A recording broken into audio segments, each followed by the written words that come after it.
All right.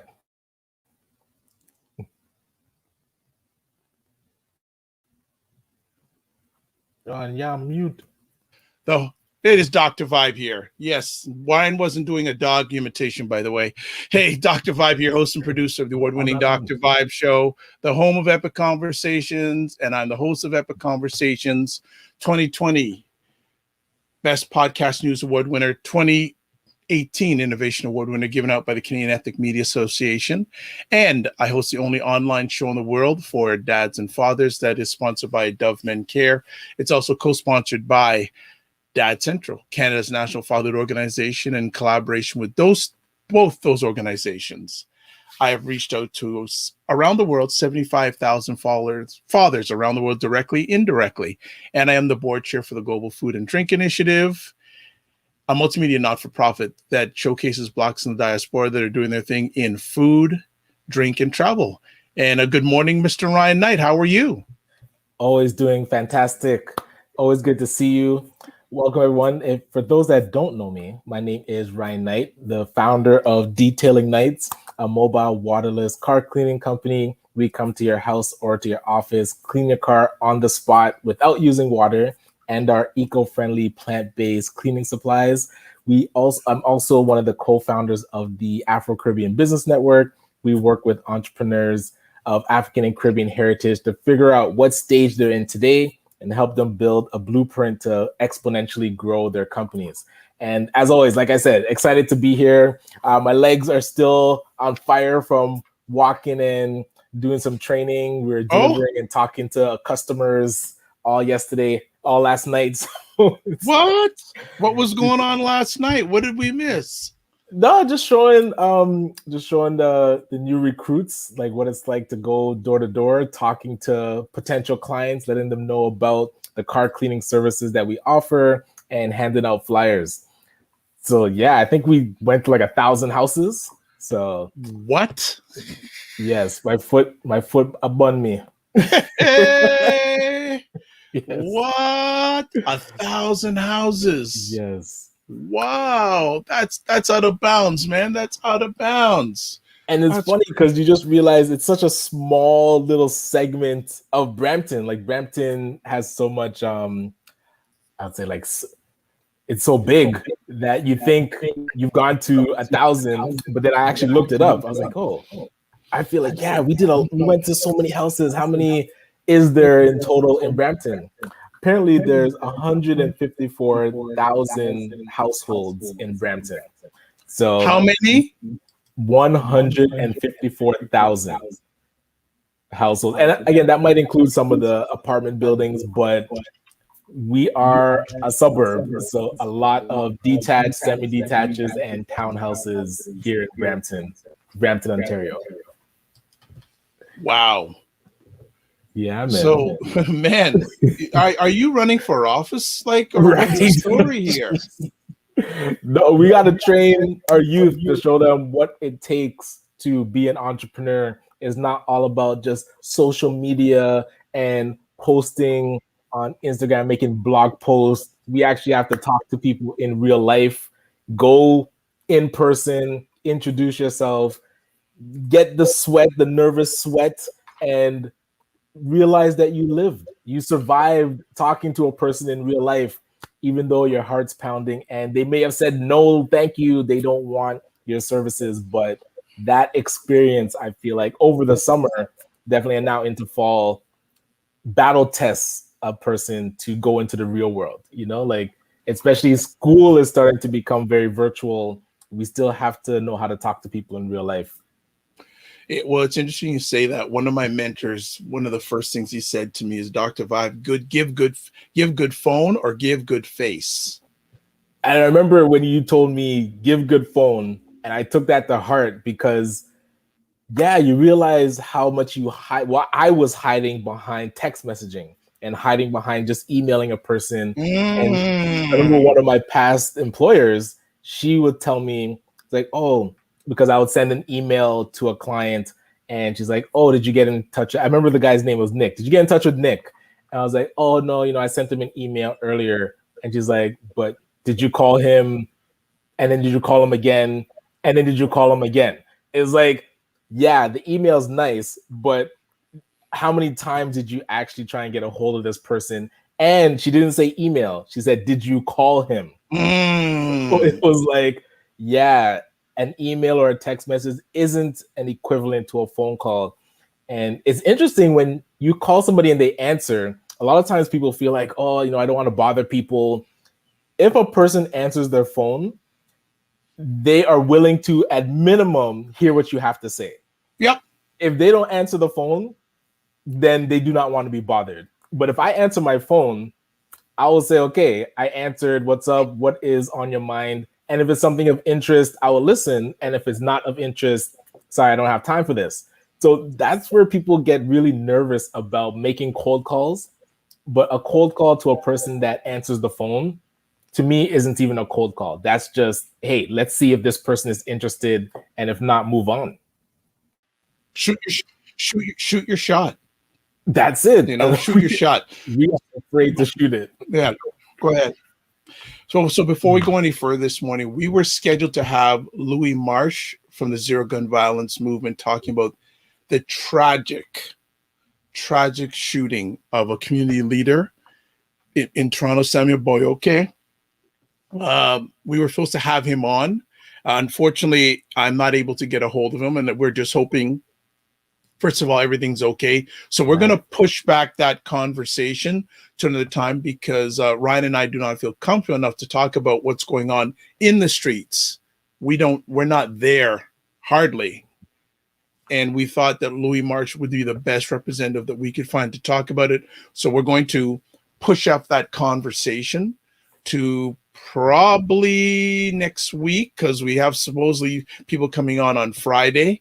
And next Monday, we will see what we talk about, because actually that's the day of the federal election. And speaking about the federal election, a few things. Tomorrow night, if you are not doing anything, the Dr. Vibe Show is hosting a pre-election special. Now, note, there'll be no politicians. Sorry.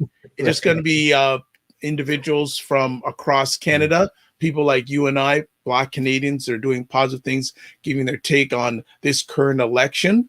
So if you have some time, please spread the word tomorrow night, 9 p.m. Eastern, on any of the Dr. Vibe Facebook or YouTube or Twitch or Twitter platforms. We'll be doing that live at 9 p.m. Or maybe we'll be graced to have Ryan Knight come in and share his knowledge bombs in regards to the election. Always willing. Yes. So that's happening tomorrow. So we're going to chop it up a bit because it is a Monday after a weekend and seeing what's going on.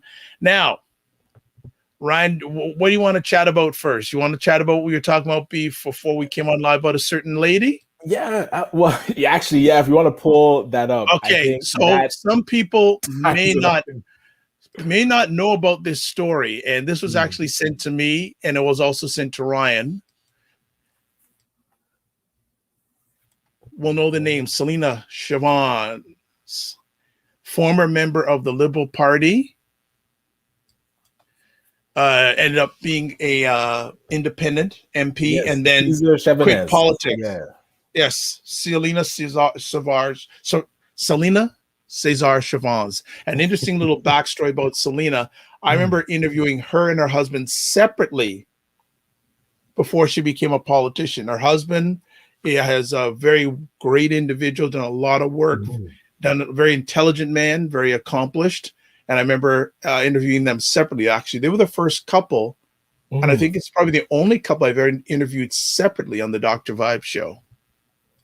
So this sparks an interesting question that I would love to pose out to our audience. How many of us know, like, staunch liberal supporters that this election they are not voting liberal, and they could be voting NDP, conservative, maybe even PPC or independent? But I'm curious how much of us know people that this article is really talking about. I mean, she was a liberal MP. Like, it wasn't like she was just a big supporter of the liberals. She represented the liberals, and now in her own writing that she used to be the representative of, she is now voting for the Tories. And we talked about just before the show started, you're voting for the candidate, but that is supporting the party. So now that, and I mean, I think that Jody Wilson-Raybould lady went independent. I haven't really heard her supporting any sides. So Selena now just like choosing to support literally the opposition. So when she was an MP, the Conservatives were her opposition. That to me speaks volumes, but it also raises the question, how much of an impact does this actually have?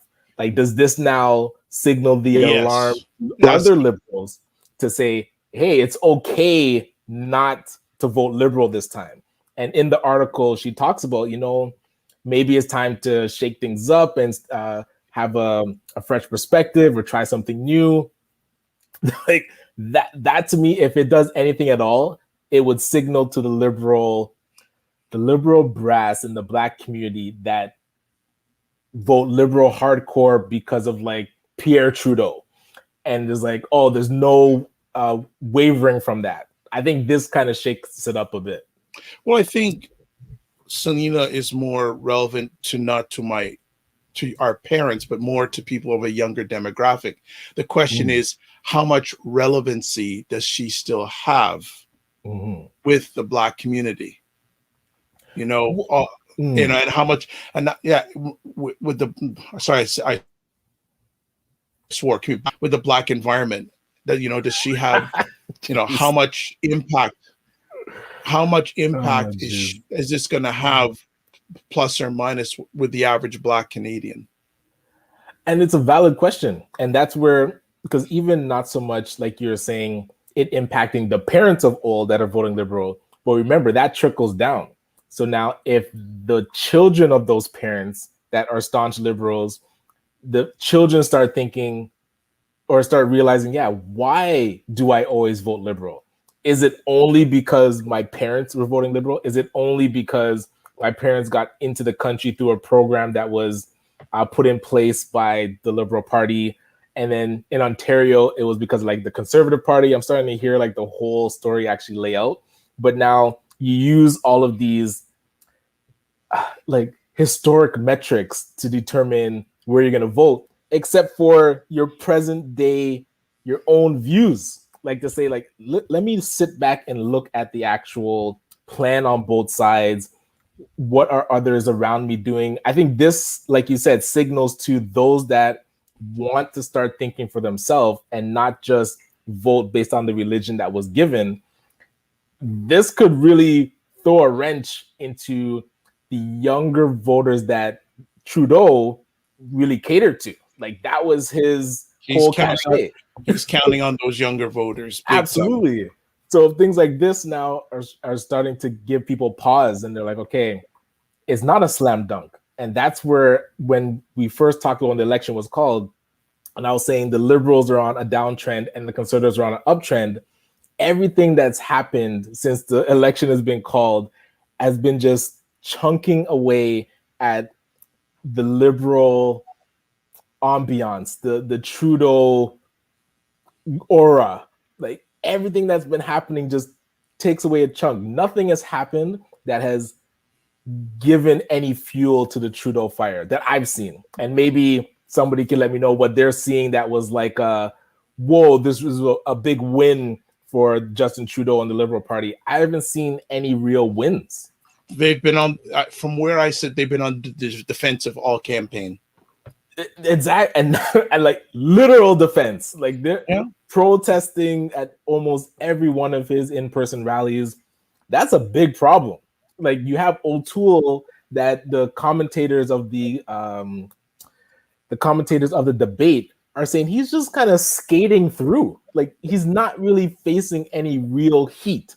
So he gets to answer his questions. He's not going like toe to toe with Trudeau at all. So he's really facing no real friction. And that again, to me, anything that he does, look, he comes out with they're gonna do paid unemployment insurance for parents that are grieving. So it just, okay, he gets a little bump up. It's not like a mega super victory, but it adds to his portfolio. Meanwhile, this article comes out about Selena, it chunks away at the liberals.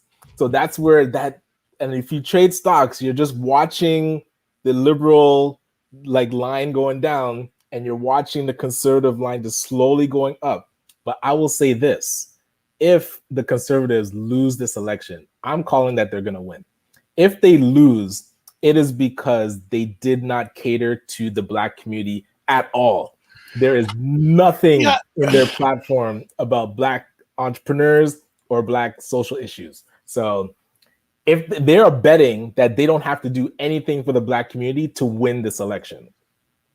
Are they except wrong? for have a few Black candidates, which takes us to the event that was happening yesterday, which I don't feel like is enough. Okay, so Ryan, I caught a little bit of a Black candidates conversation on Friday night, and I think Ryan was there, and also Ryan caught one last night. The one on Friday night was being held by Operation Black Vote, and then on last night was being held by First Friday. So Ryan, give us your take on both events. Oh, geez, I couldn't stomach the Friday one for some reason.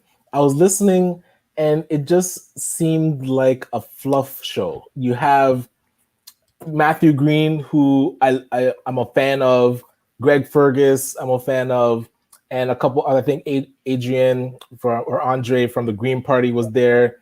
And so they were talking about their platforms, but I didn't hear them actually taking any proper questions.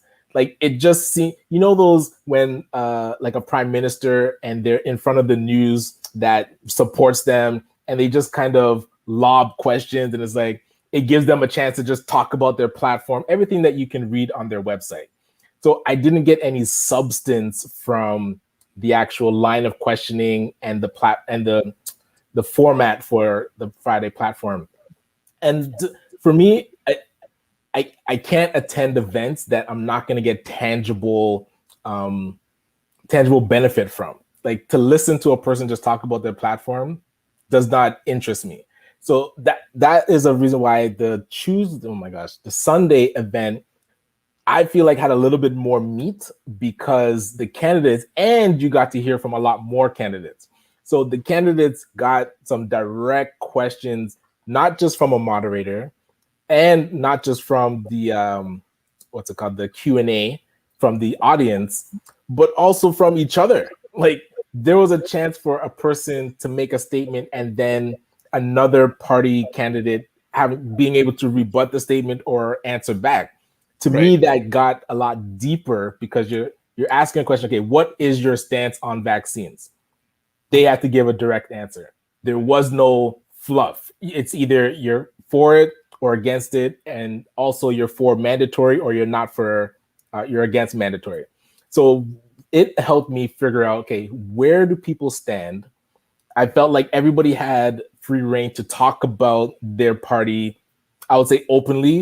I didn't hear a lot of, I have to go kind of check in before I answer that question. I can't stand when politicians, especially the candidate, is not empowered to answer on behalf of the party. So I didn't see that happening. But the thing that did come up was a white representative for the Conservative Party, and none of the Black conservative candidates were there at the beginning until Jermaine Chambers came on partway through. That did not leave a good taste in the mouth of a lot of the attendees, and there was over 200 attendees, which I thought was fantastic. So now in the chat, people are like, hold on, the Conservatives couldn't find one representative to come to this thing. Why are we even giving time to a white candidate that's not even talking about specific Black issues? Because again, the Conservative platform doesn't have anything specific to the Black community. So they're just coming on and talking about overarching issues of Canada, which is fine. But remember, that specific event was talking about Black issues. And what surprised me is the PPC party is the exact same. I couldn't believe hearing out the mouth of a Black resident that, the Black thing is not really that important. Well, he didn't say it wasn't important. What he said was what is more important are Canadian issues. that sounded a lot like a twisted "all lives matter." And I was like, does this guy even hear what's coming out of his mouth? A black gentleman. There wasn't a white representative for the PPC party as well. A black resident running for the PPC party is telling the black community at a black focused Meet the Candidates event that the black issues are secondary to Canadian issues. I was like, man, if that's your hill to die on, you are in the wrong place preaching that. I thought I couldn't see how a black resident watching that could vote for PPC. Like, you're not talking our language. You're talking about everything that we despise with when we talk about Black Lives Matter and people counter with All Lives Matter. If there's a block of houses and one house is on fire, you have to deal with that house. Don't talk to me about my neighbor's house that's not on fire. Until my house is out, then we can talk about whatever you want. But I still have to deal with my stuff. Like, if we're here talking about, okay, what areas of the black community is on fire and how is your party going to alleviate that? I don't want to hear about removing, I don't even know an example, but I thought it was embarrassing, that stance in that situation. So, right. Yeah. But, it leads the question, though, do our votes really matter? Because, because look at it this way, and the way that the electoral map is segmented out, that right now, if the Liberals, like the last federal election, the Liberals carried Toronto, the GT. If they start losing seats in Toronto, it's over. And from what I'm seeing too, their support out east is gonna drop. Mm-hmm. So here's the it's really, really interesting what's going on. But I don't hear a lot of black people talking about the election. Okay, that's interesting. Oh, so just a few notes here. Make It Happen show said there were 222 attendees last night. And then we need to train and mentor aspiring politicians in the Afro community. I think that is so important there. And I don't want to be critical, but politics is a certain type of game. And you have to be able to present. And if you're not wearing the right uniform and you don't know the rules, you're gonna get your ass handed to you. Like, you can't show up to the basketball court wearing cleats. Like, I'm seeing a lot of the candidates not being polished or ready to really talk to potential voters in a way to sway them to their side. I feel like people are just going into politics and running and thinking they can just wing it. Oh, but here's the question. Do the local candidates really matter, or is it more, as Greg Frankson said a few weeks ago, it's more about the main leader? And listen, I would love to debate this back and forth with Greg. He made some amazing points. I conceded on a few of them. I still believe that the candidate can make a difference. And you'll see the candidate can also cost you a territory or a riding, because is it the Liberals that lost the candidate? Because no, it might have been the Conservatives in a certain area lost their candidate because of tweets that they were making in the past. These are things that, as a candidate, look how important. Now they've completely lost their ability to win that riding. Tell me now that the candidate is not important. It's overarching that the party leader and the party platform is the main thing that drives people voting for each party. But the candidate has to seal the deal. The candidate has to make it to the finish line. You can't even, if the candidate can't even make it to the finish line, or the candidate does something stupid that really questions if a person can vote for them, that party will lose that vote, that riding. So I think there's a big importance on the candidate's shoulders as well.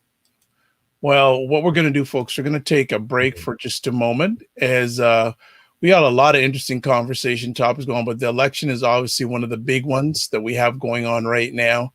And thanks everyone for watching live or watching on the replay, and keep on supporting. So we're going to take a small break and come back with part 2. Keep it locked.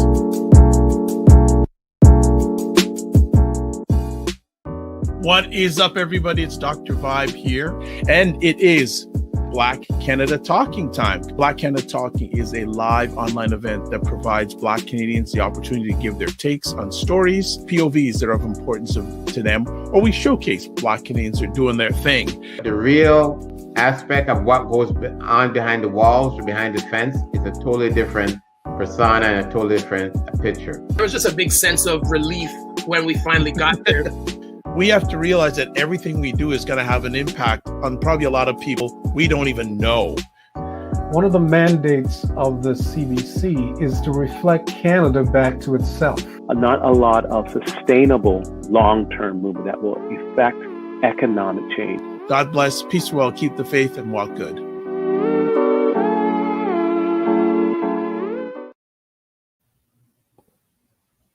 Yeah, that spot is solid. I love that. Is that a product of your students? Oh, I think you're on mute. Okay, we're just working through some technical challenges here today. So just I'll be with you in just a second. We're just going to do something on the. Cool. Yeah, I was saying, you see the power of bringing on some interns, making sure that you get more polished. For you out there, the BBPA has a great intern program. I'm not sure if you heard of it, Dr. Vibe, the work integrated program. So if you're looking for, and that's with Centennial, they can correct me if I'm wrong. Well, it's interesting you mentioned that. I'm also pro intern. So I've had over the last year and a half, I've interns from Centennial College, Sheridan College, and I was just introduced to a platform where they have access to interns from over 320 schools in North America. Okay, that's amazing. What? And I had a great conversation with them the other day. Yeah, this is when you have a blessed community. So I had a great conversation the other day, and I'm looking to go forward with them too. But yeah, this platform is absolutely amazing. Someone brought it to my attention, and I had my first conversation with their representative, and we're on our way. So we're looking for more things happen out. So again, my apologies for the technical difficulties on the back end. Good morning, Christopher, our number one fan. Good morning. And saying also, it's going to be interesting as to what takes place come September 20th. I think it's already interesting what's happening. Agreed. Yes. Right. Because things. Well, actually, in 1 week's time, things could look very different, and I'm leaning on the side that things are going to be different. Well, and it's interesting that if the Liberals only win a minority, the stain of this was a waste of time is going to linger with Trudeau right up until the next election, because when the following election is called, that is going to come into play too. Like, the only win for the Liberals is if they get a majority. Yep. Then Trudeau will look like the genius that called it at the right time. But if they get a minority or lose a minority, or at worst give up a majority, that boy, I don't know if his political clout could withstand that. Like, he'd probably have to step down.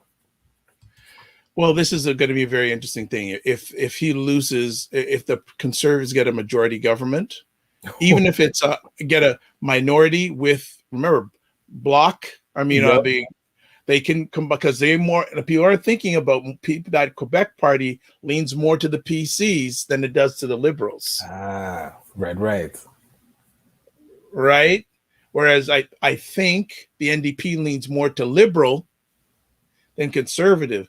So the numbers of what the Liberals, I mean, the NDP and the Quebec Party are going to be very, very, very important in this election. if the Absolutely. conservatives don't get the majority. If they don't get a majority, then the Liberal and the Quebec Party are going to have very strong significance. Now, the future of Prime Minister Trudeau, if he doesn't get a majority, which it doesn't look he's going to get, his future is going to be very, very, very interesting, because it seems that a lot of people just don't like him. They don't like him. Yeah, and that's where I'm thinking the aura has worn off. Like that charisma, the smile, and I remember it's like when you keep having to apologize to your wife and the smile no longer works. It's like, listen, just do what you say. Just stop making me have to repeat myself. Stop like breaking promises that it's like you can't just smile and apologize and get through things anymore. The indigenous community is not having it. The Black community is not having it. Even just people talking about climate change and people talking about vaccinations, they're not having it. They're not accepting the niceties and the nice talk and the what are these, like the presentations that he does with the big smiles and the nice words. Those days are done. That got him elected, and sure, it got him through 6 years. But now it's all about, have you delivered what you promised? And on the debate stage, they talked a lot about these promises that he keeps missing. So make it happen, show us things. Some people have asked me, why was the election called in the first place? I have the same question. Yes. And to me, the only reason it was called is the prime minister thought this would be an opportune time to get an absolute majority, and he calculated really wrong. That could be the only reason why he called the election. There would be no reason to call the election to keep a minority, but him seeing and calling it, because if the NDP starts to gain steam, that, like you're saying, would take away votes from the Liberal Party. And it did come up yesterday about how resourced the NDP party is. So if it's true that they don't have enough money to run really strong campaigns, those votes are going to go to the Liberals. So it'd be interesting to see. You don't know. You hope so. I would doubt a person that voted NDP before would swing all the way to the Conservatives. That would be a big jump. Or maybe, like, if it doesn't go to the Liberals, then maybe PPC, but we're not seeing a lot of those. So here's a question from Chris saying, do you think with the dialogue that has happened at a rapid speed, will more folks from the Black environment vote? That's Chris, I have no idea. If I had to go to a solid yes or no, I would say no. I don't see it like what Christopher's asking is, now with this shortened election, does that inspire people to vote more than a traditional election? And I would agree. I would say no, because now those that didn't vote before, what is their incentive to vote? What are they going to lose out on by not voting? Well, I think what the prime minister was counting on is saying, you know what? I helped you out during this pandemic time. True. So I think that's what he was hoping for, that there's so many people he or the Liberal Party have helped during this pandemic time. This is the time to get their all-in support. That is a good point. And you wonder that I haven't really heard that narrative to say, because is it a narrative that you can even use? Because you can't know what the Conservatives would have done if they were in power. So the Conservatives could have been like, listen, we would have did everything that you did and maybe more. So then you use that narrative, but then it gets reversed on you. So it's interesting that they're not using it when that would be a strong way to say, hey, and I hear Trudeau he does say this. He's like, we've always had the backs of Canadians, and we made sure that everybody was okay during the pandemic. But it's like such a small piece of the overall speech that he gives, when that should be the main piece. It's like, why is what the Liberals did during the pandemic better than what any other party would have done? I don't think they can sell that. because it's easy for even the NDP to be like, yo, we would have even their did you see how much their platform is going to cost? Whose? The NDP that Oh, Jagmeet Singh put out. 200 billion plus. yeah, I heard that. They're, like the political critics are saying that this just completely cost them any semblance of the election. Like this isn't something that they Okay. can use to win votes. It's just out of control. So friend of the show, Ms. Daniel Dowdy, saying reminder, advanced voting closes today at 9 p.m. If you decided, I think she's saying don't wait till election day. I think that's what you want to say. Don't wait till election day. And I agree on that. Dave I Lindsay, voted yesterday, advanced polling. Booyah. there you go.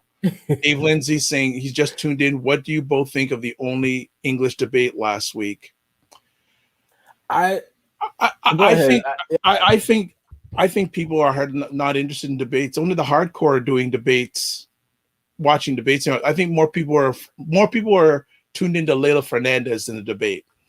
I would bet that is true, which is it's sad in a way, but what people wait for, I find, is the like the commentary. They wait for the sound bites. They just wait for what memes are gonna come out of it, what tweets, what was the snippets that come out. And a lot of times that's all the debate gives you. The debate actually doesn't give you real meat. It just gives you a chance for them to make sound bites and little jabs at each other, but there's no real discourse, and we don't come out of the debate with any more information than we really had going into it. Wouldn't it be great one day that there was a debate with the leaders and it was hosted by Black Canadians? Well, that brings the question, why only one debate? I don't even know if there's another one scheduled. No, there isn't. So they try to just cram everything into one night when there's so many different issues and so many topics. There were 2 French debates and 1 English debate, which was interesting also. So let's Christopher saying, question with the rhetoric. You mean there's rhetoric in politics? Wow. It's that is on the man. Know the playbook. That is on the table from all the parties. Which party is more for what happens to local businesses, funding, support, etc.? Ryan? So are you talking? So Chris, are you talking just local business in general or Black local business funding? I think that's what you mean, but I'm not going to make that assumption. So if you want to update that question, but let's make it 2-pronged. There's the general local business and the Black community, Black entrepreneurs, local business. If you look at the 2 platforms, let's say just liberal and conservative would say like they are all for the local businesses. Both. Right. So they want to make sure that businesses survive. And that's where they're pushing back against like the mandatory vaccines, but they are encouraging people to get vaccinated. But they have nothing in their platform specifically for Black entrepreneurs. The liberals, I would say, they do speak to, making sure that there's more jobs and more the economy gets back on track. And they do have the Black entrepreneurship program. So that's where if you don't vote liberal, you're betting on being able to have those same conversations with the conservatives, but there's nothing in their platform that alludes to that. They have committed nothing. So we're talking with the liberals and there's something in place that money is scheduled to flow, but with the conservatives, you'd have to actually get a meeting. Like they haven't even started talking to the Black business community about what they could do to support. So that's where, do you think the liberal side is not being transparent and not being truthful? Because it's been a year since the announcement and no money has flowed to Black entrepreneurs yet. May 31st, they announced that applications were being accepted. It is now getting to mid-September. I haven't talked to one entrepreneur that has gotten funding from FACE. So do we think we're being told something from the liberals, but it's turning out to be a lie by today. If we stopped today, no money would have flowed out. So that announcement would have been a lie. So are we saying that the liberals are lying to us?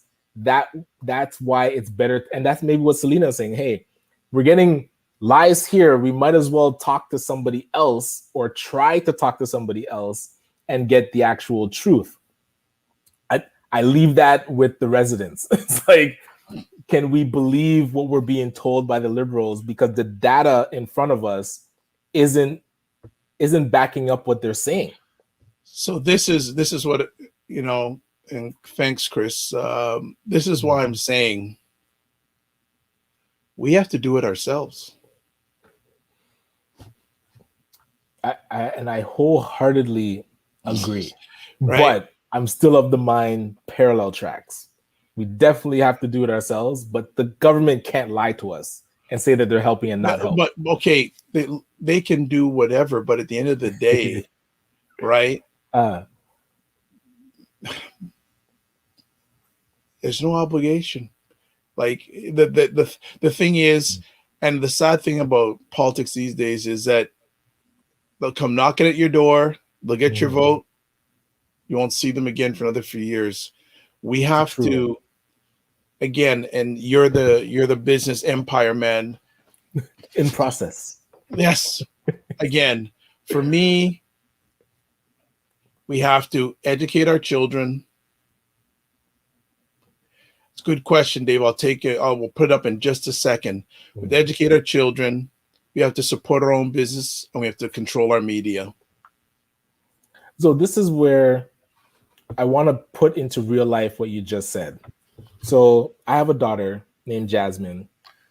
If I waited for the government or the system to educate my daughter on the benefits of entrepreneurship, it would not happen. So like you said, you take it into your own hands to say, hey, let's work on a project together. We did the book. So she's now an author and a businesswoman. So her introduction to entrepreneurship happened at home. So I 100% agree. Starts at home. 100%. And that's where us as parents and as a community, and I feel like we do have a community, it's just not activated yet. So us as a community need to understand those key things to teach our children and start doing it ourselves. But the fact that the system, the education system or the government isn't educating all of our children about the benefits of entrepreneurship and how to use it to actually build skills is something that we need to get their attention on. Like, it's great that I was able to do that for my daughter, but all parents should get that opportunity. And the school and the education system is the best place to do it. Like, why wouldn't you take an 8-year-old and say, hey, this week we are going to test out selling whatever you are able to create, make drawings, write a story, and we're going to do a business around it. It is so much easier for them to do it and actually build it and design it into our education system. But for some reason they don't, and we need to figure out why and change that. I think that in order to do that, and I was having this conversation with a woman on Saturday. It's just like the children's aid system or the foster care system. Things are so embedded that in order to change things, to get things done right. And what you said about the education piece, are you just saying, should we be teaching all children in regards to their background entrepreneurship, or Black children? Need clarification on that. Oh, all children. I would say, like, for me, yeah, the Black children education, that is bigger than just entrepreneurship. There are so many things that a Black child should learn about that would help them deal with the current ecosystem that we're in. Of course, entrepreneurship is a piece, but entrepreneurship is a tool that can build skills for any student. And I always say every high school student should start a business, because it gives you different skills that you can take to any career that you're going to study. Dave Lindsay is asking, do we need an African-centered national party? Long overdue. And they attempted it, I think, at the last election, and I don't hear about it now, so it feels like it just kind of fizzled away. And I apologize, I don't remember what it was called, but that African-Centered Party, it almost doesn't have to be a party. It just needs to be like a voting block. So you see the event that happened yesterday. 222 people were on that call. Yep. That could have represented 10,000 voters in the Black community. That 10,000 is a significant number. And that 10,000 voting as a block. So yesterday would have been the chance for each of those parties to give their platform and convince the bloc to vote for them. And actually, I don't like calling it a bloc because the Bloc Québécois exists already. So convincing that coalition of Black voters to vote for them, and this is their chance. So it makes the event a lot more significant, and it makes the information that we're going to get a lot more significant, and it gives us some leverage. Those people that came on yesterday, they're thinking they're just talking to 200 people, and they don't really, like you said, they don't really see it as like a priority. They're not worried. Like none of the leaders showed up, so it's not a priority for them. And it's not like they're busy because there's no other debates happening. So that evening, when it's dark and you stop door knocking, you could be on these calls to sway additional voters. So let me ask you something.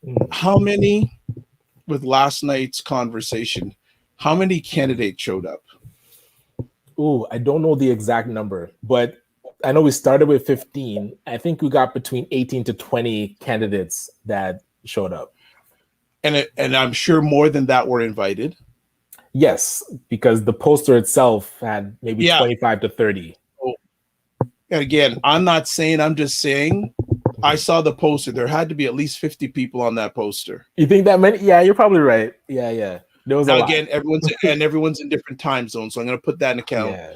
For only 15 to show up, it's not a good thing. And that shows you the level of importance that they put on an event like that.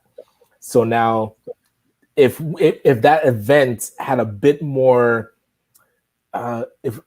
publicity, I didn't hear not about even like publicity. It's like the people. I'm talking about the candidates giving them reason to show up. So if it had a bit more weight to it, to say, listen, advanced polling is happening right now. If the day before it closes, we are going to have this event for you to pitch to the consortium or the coalition of Black voters that represents 10 to 20,000 voters for us to vote for your party. Because the message that's going to go out in the morning is saying the Black coalition, after yesterday's debates, here are the notes. We are deciding to vote X party. Like, this is what. So 20,000 votes are now going there. That gets the attention of any party, I believe. We are not that organized yet. So the party, us developing a party, I think dilutes the actual leverage that we could have. Because now the party, just like the Green Party and the PPC and independents, you might get 1-2 people in. How long will it take you to get enough people in? And again, we could take the path of the Bloc Québécois that, hey, it started like that, and now they have like their leader is on the stage. Exactly. So that is a exactly. long play. So we should start that, but I think it starts with that coalition that would form a party. And then we work our way to get like true representation in the House. So make it happen. Show us saying this is what I've been saying as president of the International Afro Society. Also saying this is what I said last time. We need a strategy and tactics. And absolutely. Make it happen said that about 22 politicians showed up last night. Right. And Christopher's saying strength in numbers. That's the only thing that moves the needle. Again, it's going to get back. You know what I'm going to go to? My 3. Yes. What are my 3? Well, we start with trauma, repetition, and symbolism. And that's where we don't want these types of events to only be symbolic. We want them to actually have some teeth, that these candidates go back to their parties and they're like, yo, we were just presenting to 10, 20,000 representatives from the Black community and we got their vote. You know, it should be an exciting thing to talk to the Black community. So my question is to this again. Now, this was only broadcast through Zoom, right? Was it a Zoom broadcast? Yes. I didn't see it going live. Yeah. Like to Facebook or YouTube. I think it was just Zoom. My thing would be First Friday, so host it. I'm just going to say, why don't you have that conversation posted on your social media channels for the people who didn't show up and promote it?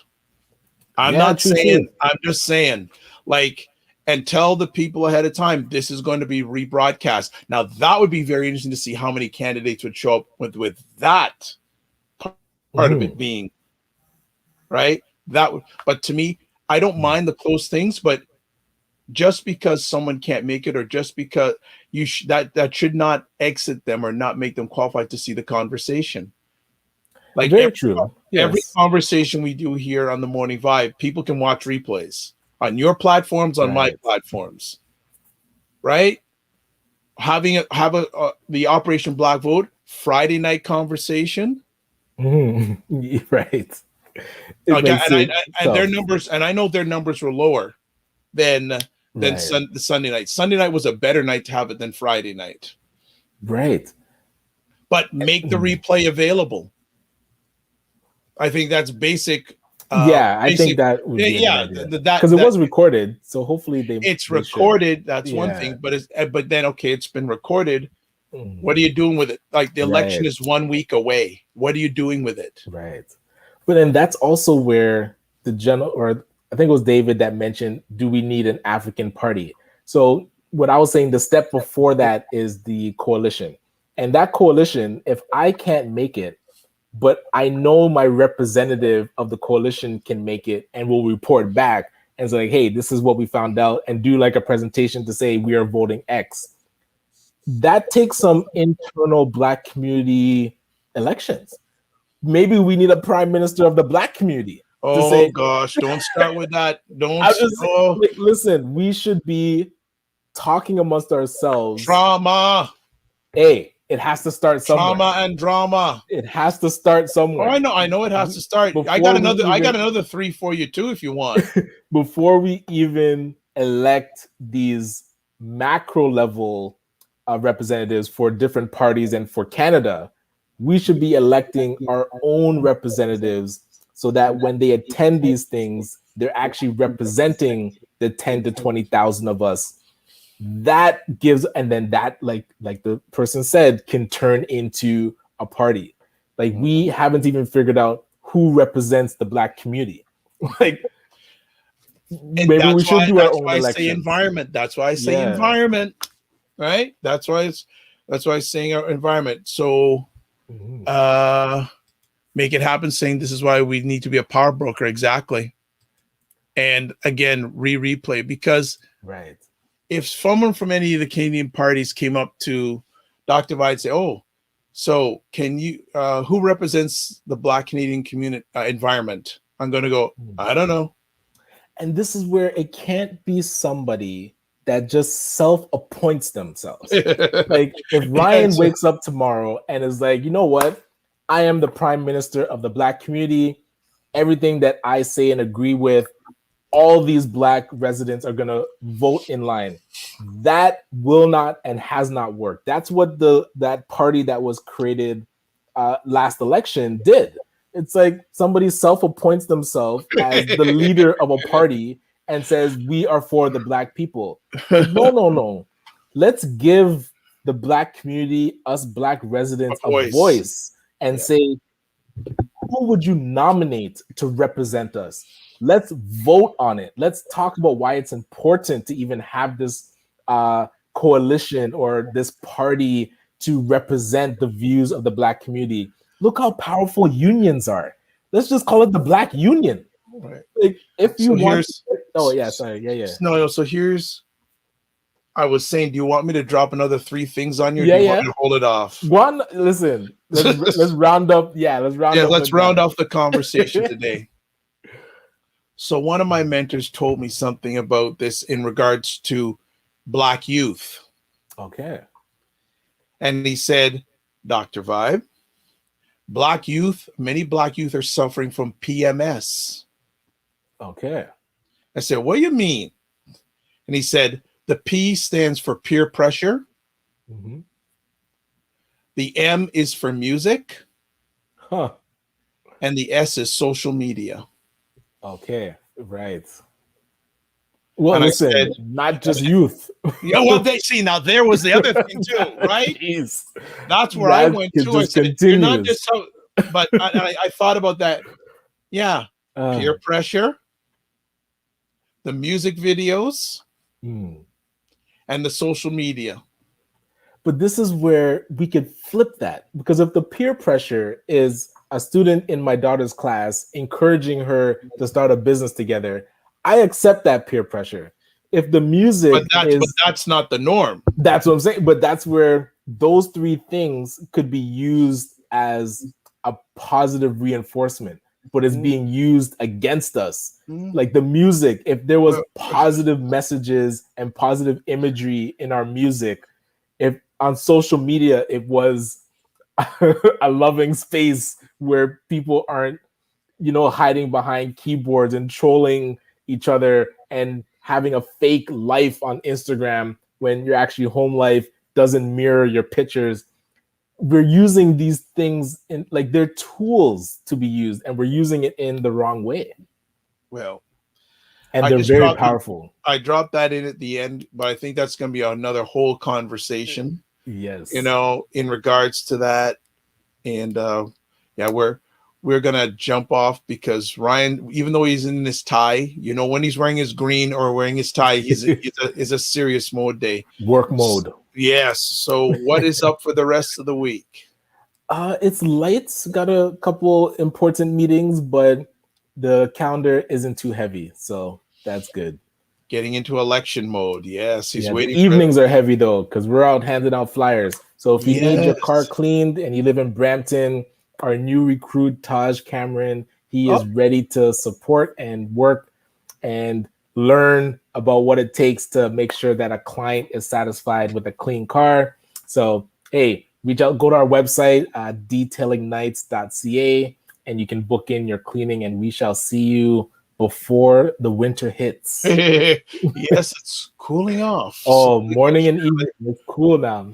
It's cooling off. Yeah, how's your week looking? Well, it looks like almost every broadcast I have. Well, no, a lot of broadcasts this week about the election. Again, just you're seeing it on our screen. Yes, we'll be there tomorrow. So Dr. Vibe Show platforms on Facebook and YouTube. We'll be doing a pre-election special, and the panelists that I'll be having scheduled: Elle Jones from The Atlantic, Sarah Yango, media journalist out of Ottawa. And actually interesting, Sarah, when the last budget announcement was made, for those who may or may not know, what happens during budgets is before the budget is announced, they have a preview of the budget to the media. It's a closed thing that they have with media representatives about the budget before it gets announced to the public. Sarah was the only person who looked like us that was in that media lockup. What? So Sarah has a very good insight on what's going on in Ottawa, and also there's going to be an Ottawa Black candidates debate, I think, tonight. So she'll have some insight on it tomorrow. Also have Warren Clark, who is a graduate PhD or in the process PhD student out of Ottawa, and also have Cesar Nadima Musa out of the Ottawa area, activist. If Ryan has time, he can join us, and also have Louis Mars. So we're gonna have about 7 or 8 people roundtabling tomorrow night. I'm trying to get someone from the West, at least to see if that happens. But if not, just FYI for people, I'm also doing something on the night of the election. Okay, nice. Because I'm sure people are gonna have lots to say. The black Canadians are gonna have lots to say, because if things change, then my question will be, what's next? Agreed. Hey, we shall see. We shall see. So last comments here, make it happen show. We need an Afro strategy. So we've always needed strategies. Let's start something. Talking is a starting, but action is needed. I think the talk is done. We just need to act. Right. Agreed. To be honest, like I think there's been enough talk, acting on both sides. Because if the other side doesn't see us acting, they're gonna say, well, they're not ready or they're not serious. Yeah, right. Yeah. And we've got to take ourselves seriously for other people to take us seriously. Right. Just a thought. As always, I like to say at the end of our conversations, live your life as a dream. If you can dream it, you can make it. Sometimes you have to get small to get stronger. Block assumptions. Aim bigger. Aim higher. Aim wider. Aim farther. Love, faith, and respect. And remember to give yourselves grace. We'll be back on, well, Ryan is going to be back on tomorrow night if he has time in his night duties. And and we'll be on proper on Friday. But again, tomorrow night, Dr. Vibe Show, Facebook, YouTube. We're going to be laying it down about the elections, and there'll be no politicians on, folks. Real talk. You can let it all out. You won't have to say a word to a politician. So, based on that, we're going to get out of here. Right, later. And have fun washing, buddy. Oh, it's always fun. Clean yourself up. Wash and learn. That's the thing. Wash and learn. And thanks to everyone who watched us live on the replay today. Much appreciated. Again, we will reschedule Louis March. And we're just speaking that everything's okay with him. And actually, you'll see Louis March tomorrow night. So be well, keep the faith, walk good.